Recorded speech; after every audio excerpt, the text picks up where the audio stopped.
Welcome everybody back to Boost Motion, guys, and today we're going to do an unboxing of a CTS turbo air intake system for your W213 E63s. Also, I believe this would apply to the GT63s also, and I believe in maybe the GLE. Not too positive. All right, so let's jump into the video. Welcome everybody back to Boost in Motion, guys. Good morning, good afternoon, and good night. Thank you. Welcome everybody back. Welcome everybody back. First thing, shout out to my whole Boost in Motion family. Thank you guys for your support. I know you already hit the like button.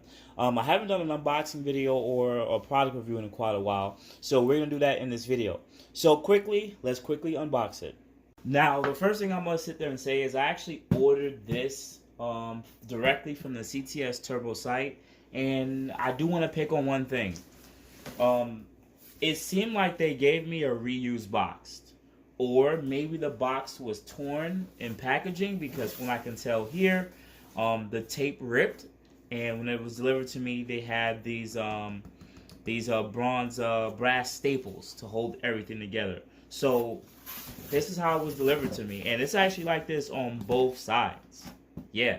So I don't know if this is a reused kit or somebody might have sent this one back, but this is a no-no. But, you know, once again, this is a $500, $600 intake system. Now, most of the air intake systems for the Mercedes W213 E63s and gt63, they're about over $1,000. And most guys, you know, will end up either buying the expensive intake systems, which I think most of them are hot air intakes, and they perform just as good or slightly better than the OEM intake system. But I want to do a product review on the cheaper ones for you guys, because not everyone's going to end up buying over $1,000 for an air intake system. And to be quite honest with you, a lot of engineers design OEM air intake systems so well that usually aftermarket ones really aren't that much more better. Now, from taking a look at the air intake system for the W213, it actually flows, just looking at theoretically, flows quite well. The turbos sit right at the front, the air intake system goes straight to the front and slightly cocked to the side. So the only thing that's really left there that will be the coupling for the inlets and pretty much how big these air cones actually are. Outside of that, some air intake systems may make slight modifications to the mass airflow systems, but on these cars, they don't have the mass airflow systems on the intake. So theoretically, it just depends on the amount of CFM, or how much air can actually pass through the air intake system at a certain amount of turbo inlet speed, if you want to say, or turbine speed. But anyways, let me quickly continue doing it on video. So this is how it comes packaged. This is some of the ducting or shielding that they would actually use. And let me just quickly fast forward. Now that I have everything unboxed, guys, bear with me. You might see my sock randomly in the video. So everything came packaged, not like the best package like this. They use some regular plastics. I mean, they could have become packaged a little bit better, but they did what they could do, and that's cool. They included some bolts, so this is probably hardware you're going to use to install the outer shielding and everything like that. Just the only bolts that are included. Now, from just the quality side, a lot of this stuff seems like it's 3D printed. But the first thing that I saw, I've had intakes so much different other cars. So I've seen cheap intakes and I've seen intakes more on the expensive side. I gotta say, 3D printing has gotten a lot better. What I find very unique about this one is the inlet towards the turbo itself, right? They have it sized properly. There's no couplings included in this, so you're gonna have to reuse the OEM couplings to the turbo, which makes sense. But they have a regular circular inlet opening, right? And the other outside is actually an oval design. The reason why they do this is because it's hard to fit a certain type of intake system with the design of the hood and the design of some of how the engine and some of the brackets and things are in order. So they have to design it a little bit more closed that stuff really won't get in the way. But usually when they do stuff like this, it actually offsets everything. Take a look. See? and it gets a lot fatter. The reason why they flatten it down and make it wider is they still want a certain amount of proper amount of airstream coming from the cone itself and then filtering in. It wants a proper airstream. Now, some people will sit there and say, well, why don't they just either just go with the circle, and maybe they could have tapered it down a little bit. But they did this mainly for fitment, from what I can tell. And this is a nice little trick because it still gives you the same amount of CFM of air going into the inlet system.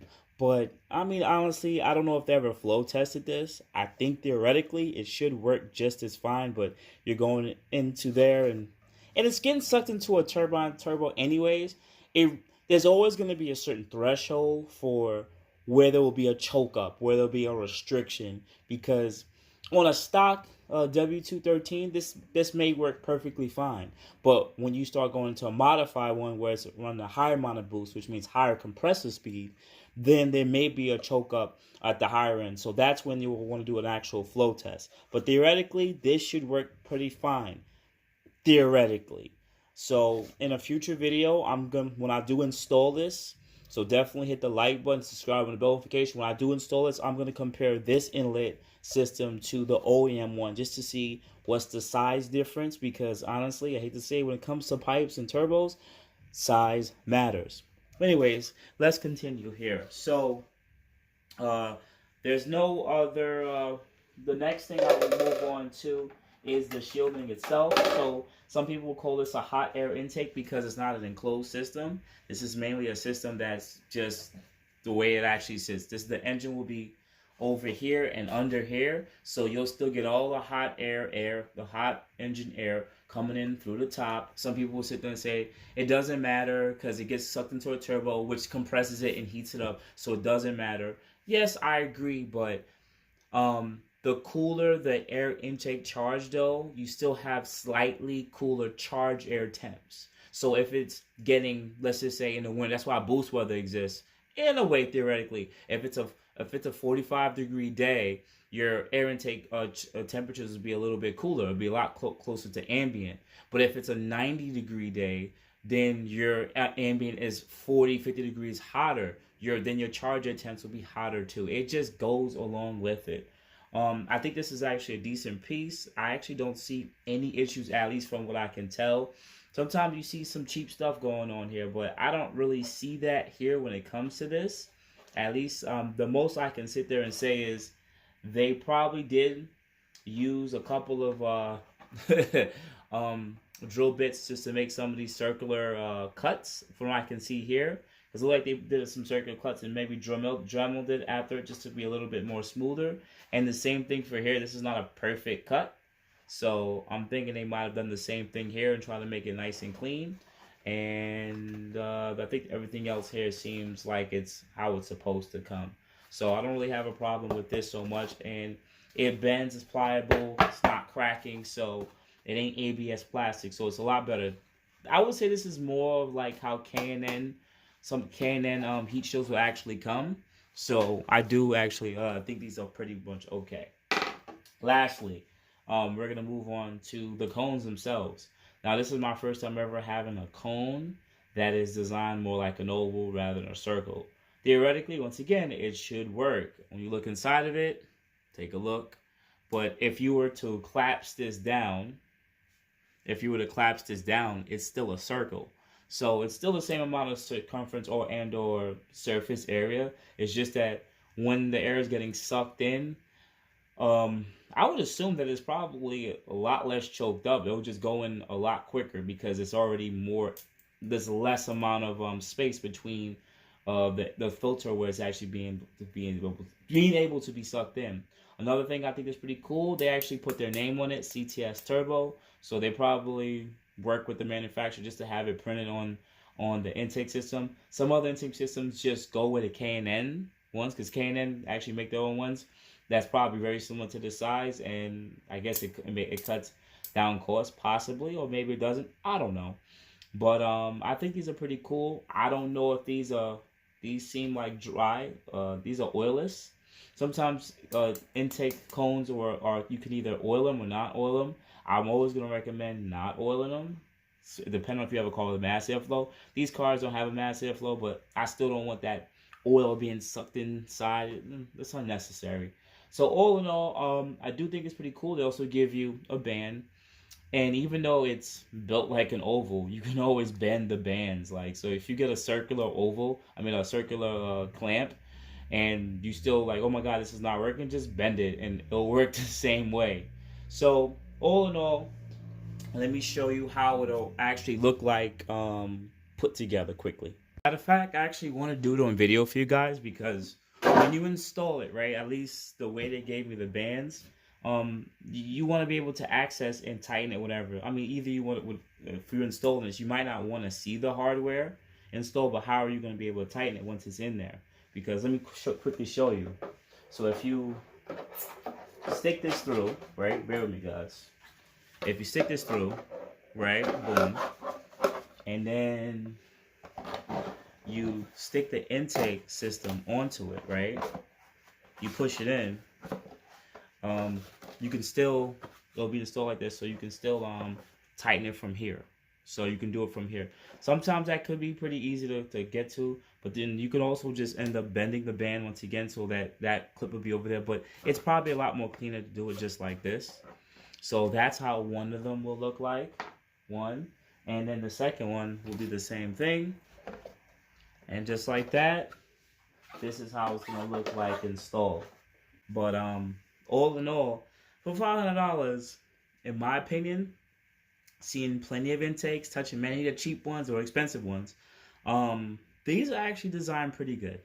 I think they could have made it better. Sometimes people like carbon fiber inlets, but that costs more. Better casings, like fully enclosed. People like that type of stuff, so that would actually have been more of a benefit. Maybe some different color cones they could have went with. Some people might want blue or black or even white. You know, some a little bit of adjustability, because I realize not a lot of intake companies actually look into the color of the things. I think it's another way to dress up the engine bay, and I think that would be something cool if they choose to design it, because it always don't have to be black. Another thing is, the biggest thing to me when it comes to performance is really just the inlet design for it. Maybe they could have went with a larger intake. Not saying that they could still have kept this one the same inlet to the turbo, but they could try to make this side a little bit bigger, because it's a turbo car. So there's only so much air can actually get sucked in through a specific neck, just like a regular throttle body.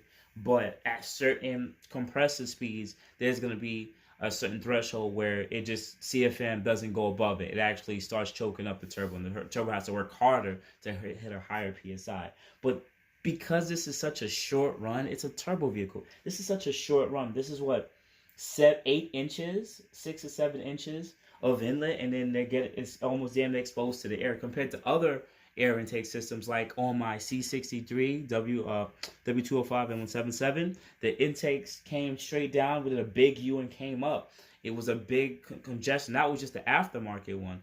The OEM ones would come out, go around with like a big 180, then it would twist and go down into where the filter would actually come, and then come down and then come up, and then that's what intake says. It was a bunch of turns. So I could see why the N177 needed an intake system, because the OEM theoretically wasn't as efficient as the aftermarket ones. But the OEM ones on this N177 on the W213 and the GT is way better. It's quicker, it spools up faster, then also, you know, the turbo is designed slightly different too. So all in all, I think a lot of this stuff is beneficial.